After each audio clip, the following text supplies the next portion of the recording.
went to Iowa State data. We looked at that, and again, I won't go get into the nuances of this, but when we put that native vegetation on with 100% cover, Iowa State paper shows about a 95% reduction. We're showing 97, so we have confidence there. In the following year, in 2010, we do the same thing. It was a wetter year. Again, very good comparison between the ISU data and the University of Iowa data.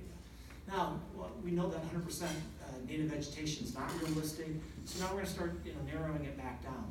What if we were able to go along the river corridor and take 20% of the river corridor land, those 20% wettest adjacent to the stream properties, and we took those out of row crop and we put it into perennial cover? Or what if we did 10%? So we went in here and we went to the first order streams and we took out about 10% of the land. We went across the entire stream network and we took out about another 10%, so we had 20% of the land coming out of production. As a comparison, we farm about, 25 to 26 million acres in Iowa. We have 276,000 acres of land that we farm that's within the 2-year floodplain. So you all know what the 100-year floodplain is, and oftentimes you hear about the 500-year floodplain. But the 2-year floodplain is the floodplain that we expect to flood about every other year.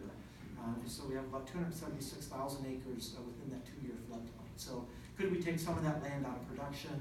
When we do so, we certainly don't get the 70 and 80% benefits that we showed before, but we're getting, for 20% land retirement, we're seeing somewhere between 15 and 25% reduction, and for the 10% land retirement, we're seeing a 7 to 10 to 12 to 15% benefit. And when we think about climate change, again, the blue triangles here, basically if we could take 10% of the land out of production, we would, over the next 20 years, be holding our own against the changing climate.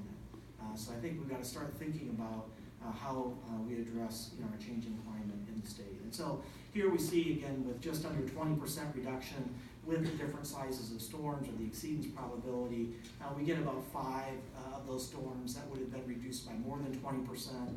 On the 10% line, we end up with many more of those storms, in particular some of those smaller storms where we really see a tremendous benefit from native vegetation. So with that, I hope we have a few minutes for some questions, but I'd be happy to chat with you